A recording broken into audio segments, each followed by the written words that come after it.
Hey, what's up guys, JD Vim here back with you for another edition of my weekly pickup video and channel update. If you're new around here, please rate, subscribe, drop a comment. And of course, last but not least, everybody should know this by now, say it with me, follow me on Twitter. Probably only one of you said that, or two of you guys said that. But anyway, Twitter link is down below. Keep updates for these videos here. FCW, which is coming back to my channel here this Monday here. So that'll be after Monday Night Raw. So that'll be 10 Central for Central Standard Time, 11 Eastern, wherever you're at. If you're in England or somewhere else, France, Germany, if you do watch my videos there, it'll be after Monday Night Raw live in the United States. So that'll be like around like 4 a.m. for you guys over there. But yeah, I am back for my weekly pickup video. So I got a couple pickups here. Also, as well, I just want to go and mention videos for this week here that I did this past week. I did not get to do WWF No Mercy Part 3 because I was doing FCW. I need to get in the rhythm of actually doing these shows again and, you know, getting more efficient with the videos again. So I did not get to do No Mercy, but I did get to do, however, the WWE 2K15 Career Mode. It's the big guy dumb. So definitely go check that out. And also as well, go check out Super Mario Kart for Super Nintendo. Go check that out as well. Very funny video I think I made. I did a lot of fuck ups there, but yeah, go check that out if you like Mario Kart or anything Mario. Speaking of Mario, let's get into my pickups here. I got doubles. Oh yes, you know how me and doubles get hand in hand to Super Mario Bros. 3. I actually have a third one sitting over there. That was the first game that I picked up for my NES, was Super Mario Bros. 3. So I have 3 of these now. But this was all part of a lot that was for, you know, 25 bucks. Now, let me turn both of these around. I cleaned out both, well no, I'm sorry, I cleaned out one of these, the other one I can't. This is the one that I cleaned out. You can see the screws in there, right in there just fine. Nice and vibrant and bright. This one here, you can't even see these motherfuckers, because these motherfuckers are rusted to hell. So I could not open this one in particular, but I still got it to work. It was working already, but I still cleaned it out pretty good, but not as good as I wanted to have it. So whoever gets this game sometime down the line may have a little bit of problems with it, but I try to help them out on the way with getting a lot of dirt out of there. But that one's not a perfect game because I can't open it. But yeah, everybody knows Super Mario Bros. 3. I mean, come on. I mean, Super Mario Bros. 3. You know, I personally like Super Mario World better. That's just me. This one's not right far behind it, but you can't really go wrong with either or between Super Mario World and Super Mario Bros. 3. Two of the most classic of all classic side-scrolling Mario games. This is when Mario was fucking as hot as fucking, you know, CM Punk was in fucking summer 2011. So there you go.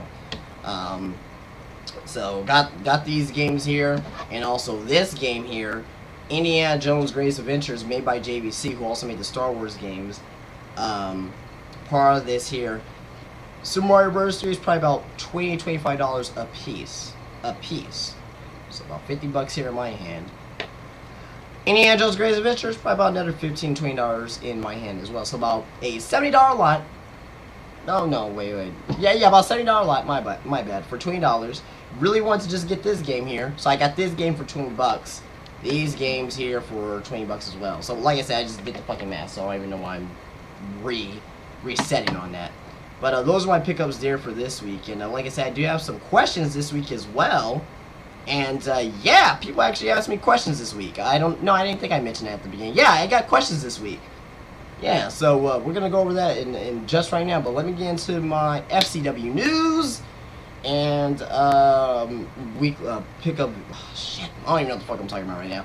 My videos for next week. So, of course, FCW. I already said when FCW is. Also, as well, you'll be seeing most likely WWF No Mercy. So I have to get back into that. 2K15, nothing really changes with me. Then you're also going to be seeing another JD Venom plays. That's the only mystery here. I don't know what game I'm going to play. I know last week I was like, oh, I'm going to play Super Mario Kart. This week I have no fucking idea what I'm going to play. So, so yeah. So we're gonna find out what I'm going to be playing next week. So there you go. So FCW news, real quick, before I get into the questions. Right now, I'm at the point of the show where I have everything done. As far as I have all the matches. The matches are the first thing that I do. Get the matches done out of the way. I get those done. So the matches are done. Now I got most of the cutscenes done. I probably got to do maybe 1 or 2 more cutscenes, and that'll be finished. And from there, I got the show laid out in order already. Now I just got to put the cutscenes where I want to put the cutscenes at. And then after that, the music, the intro, which is already done and recorded, and you guys know that. And yeah, and lay over the commentary. The commentary is the very last part that I do for the show, and from there we got our show done. That should be done, I would probably want to say about Saturday night. Let's say I'm going to have all that done by Saturday night. And from there, I'll be uploading it Sunday, and yeah, Monday, FCW. So, yeah. So, yeah, the process is going very smooth right now, as much as anything else. So I really appreciate you guys' patience as well. And yeah, I'm going to be tweeting out some information about a match that's going to happen on FCW this week. So pay attention for that tweet.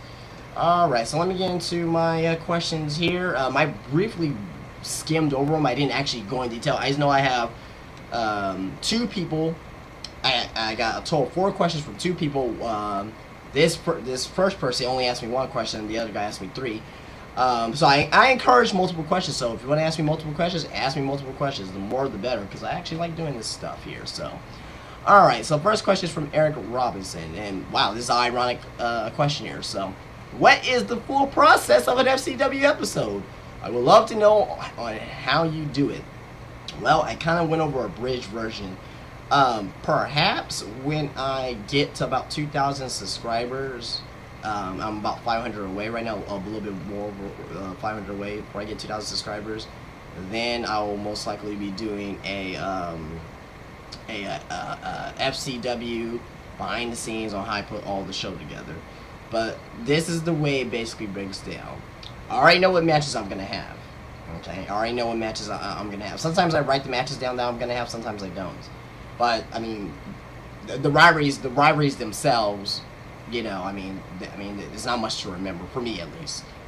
So, as far as I do all the matches. Matches, they take a couple of days because there's some, because, mind you, I record all the matches that I do, and also as well, there are some matches that that I actually play. So, for example, if it's Random Man versus a Jobber, the Jobber's not going to win, so I'm going to use Random Man, running around in circles. That's not the AI doing that, that's me doing that. So if you ever see Random Man in the match, and it's against the Jobber, or any match against the Jobber, I'm playing that match. So just so you know, and that's I don't care if that's a spoiler to you guys or whatever. I don't care. But just letting you know, I play those matches against the Jobber. So I mean, there's no use for me to keep doing the matches over and over and over with the AI. If the AI Jobber is fucking nearly being Casey Anderson, no, that's not gonna fucking work for me. That makes Casey Anderson look weak. But anyway, do all the matches. Then from there, I lay the matches out in my editing software. I use Pinnacle Studio.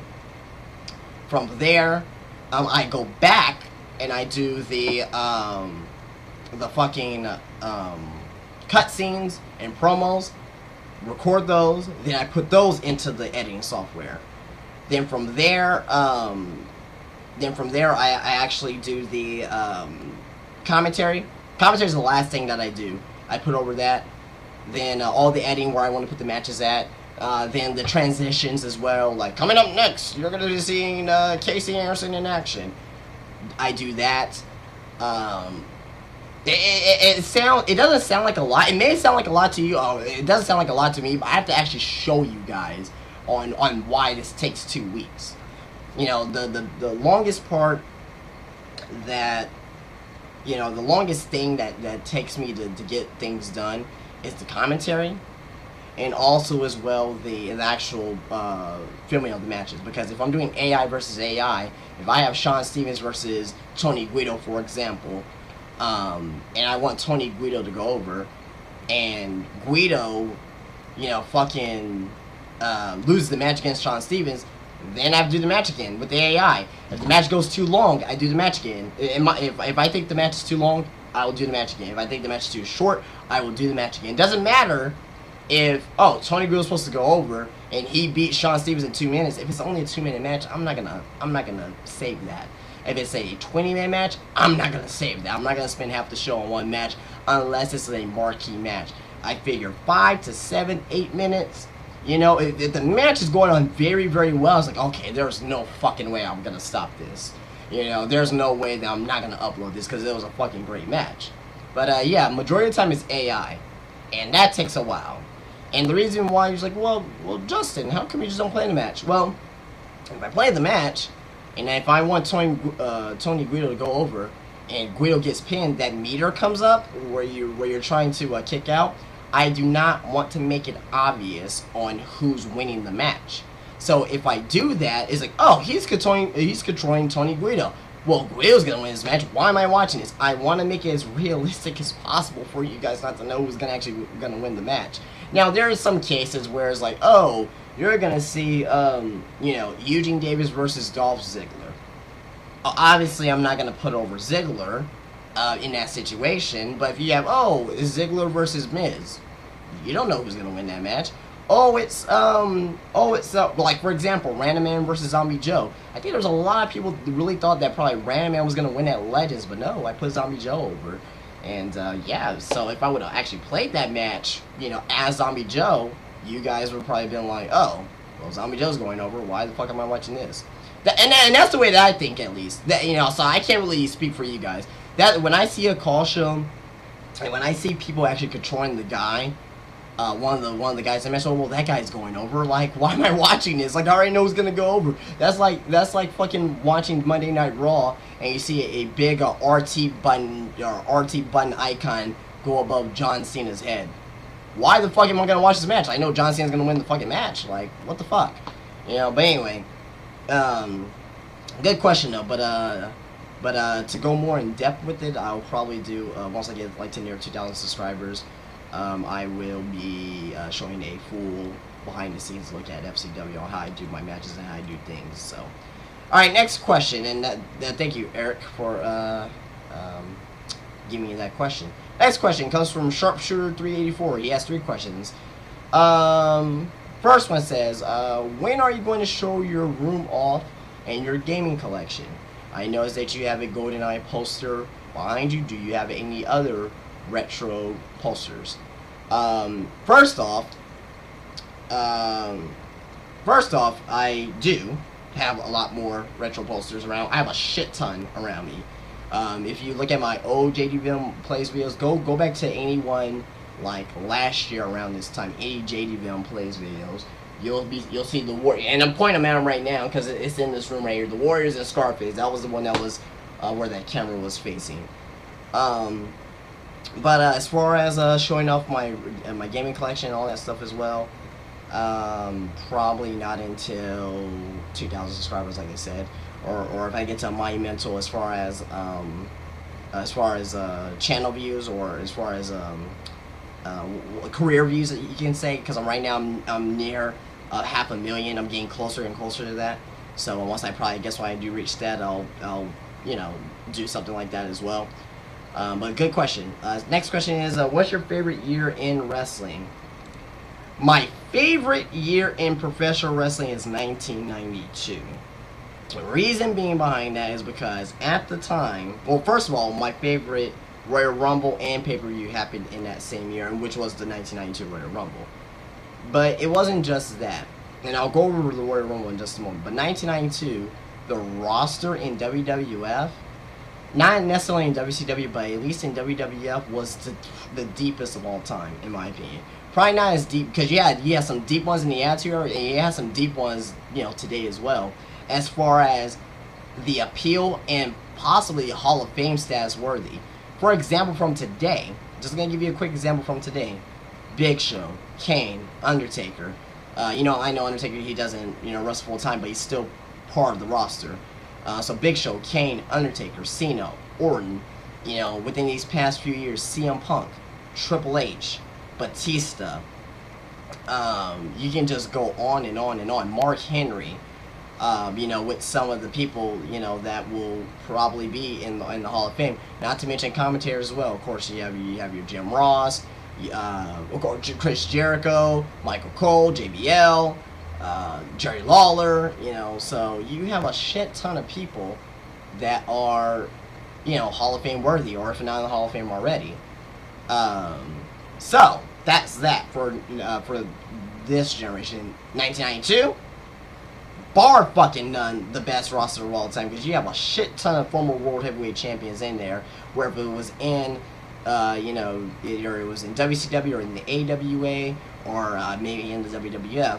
Guys like Texas Tornado, you also had guys there like Rick Martel, Shawn Michaels went on to become a champion, Hulk Hogan, of course, Ric Flair, of course, Sid Justice, a few times a world heavyweight champion. Yokozuna, who came in at the end of 1992, of course, former world champion.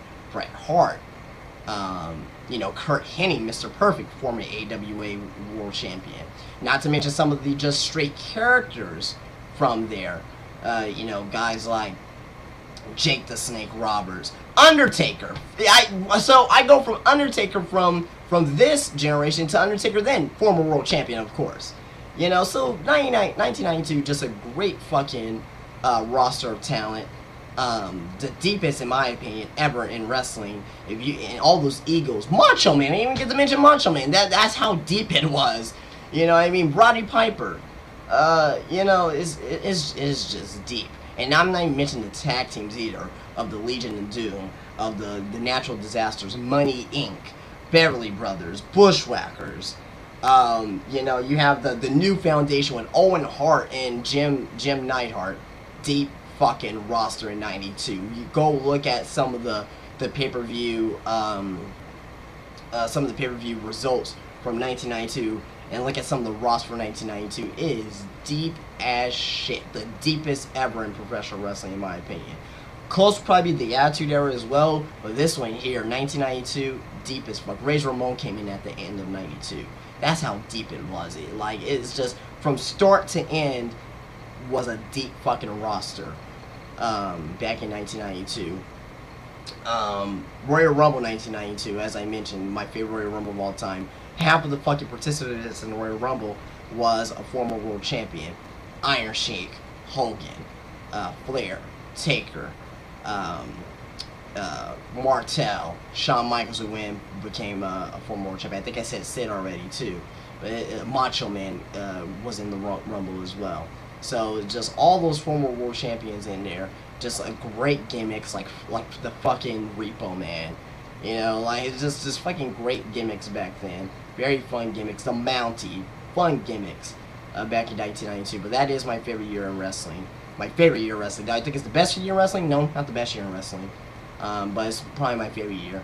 WCW 1992 was kind of Sting, Invader, and Steamboat was there, and Stone Cold was there. Stunning Steve Austin, Rick Rude as part of the Dangerous Alliance with Paul Heyman. So very, very fun roster then in WCW as well, but it doesn't compare to WWF at that time. So very good question from you, Mr. Sharpshooter 384. And last but not least, his last question here is, what do you do when you go out and find games? What do I do when I go out and find games? Well, I try to find games that I don't have, and I try to say to myself, am I going to find this game at a later time for a cheaper rate? If it's yes, then I don't buy it. Let's say for example, Super Mario Bros. 3, I find this game, let's say I find this game for $25, and I'm willing to only spend $10 for this. Let's just say. If I find this game and I'm like, I don't want to spend $25, I can find this game probably next week for a lot cheaper, then I don't buy it. If it's a no, then I'm not gonna find it anywhere else. Let's just say Super Mario Bros. 3 is a fucking incredibly rare game. that you can't find nowhere. You know, I probably see this maybe once every 2 years. Let's just say it's that. Then I'll buy it. I will buy it. But it just also depends on the price as well. So it depends on a lot of things. Also as well, it's not what I do, is like, you know, on how I, you know, I guess not how I present myself, but you know, I go with my backpack, you know, I go with, you know, with my phone, you know, with my earbuds in, listen to some music, whatever the fuck I decide to listen to on that day. And, you know, negotiations, you know, if somebody says, no, I want to give you some Mario Bros. 3 for 25, I'm like, oh, and I try to see, and I know I want it for 10, but I will say, can you do 10? They're like, no, I can probably do 20. Okay, and if you have a limit, like, oh, 15, can you do 15? I'll do 17. Can you do 16? You know, you just haggle, so... you know, there's a lot of haggling at the swap meets and stuff, but, yeah, I mean, that's what I do when I go, and that's as far as when I go out to, like, flea markets and other stuff, but if I'm going to a retro gaming store, you can't haggle, it's just wherever the price is there, you gotta buy it for that price, so. But, yeah, very good questions, and, I encourage you guys this week to leave questions on this video here to answer for next week, so if you want your question answered about anything. Obviously, that was about anything there. It could be about FCW, it could be about gaming, it could be about, you know, what I like to eat, you know, when's the last time you smoked drugs, you know, just anything. I don't give a fuck. Just ask me those questions and I will answer them for you. Alright, guys, well, I'm going to go and get out of here. A very fun video here this week. Please rate, please subscribe, please drop a comment, and I'll check you guys later. You guys enjoy your NFL Sunday coming up. The Dallas Cowboys better beat the fucking Eagles. That's all I got to fucking say. But again, guys, please rate, please subscribe, please drop a comment. We might lose by 50, and that's going to be the worst thing ever because we're on NBC. But I'll check you guys later. You guys have a great day. Peace out.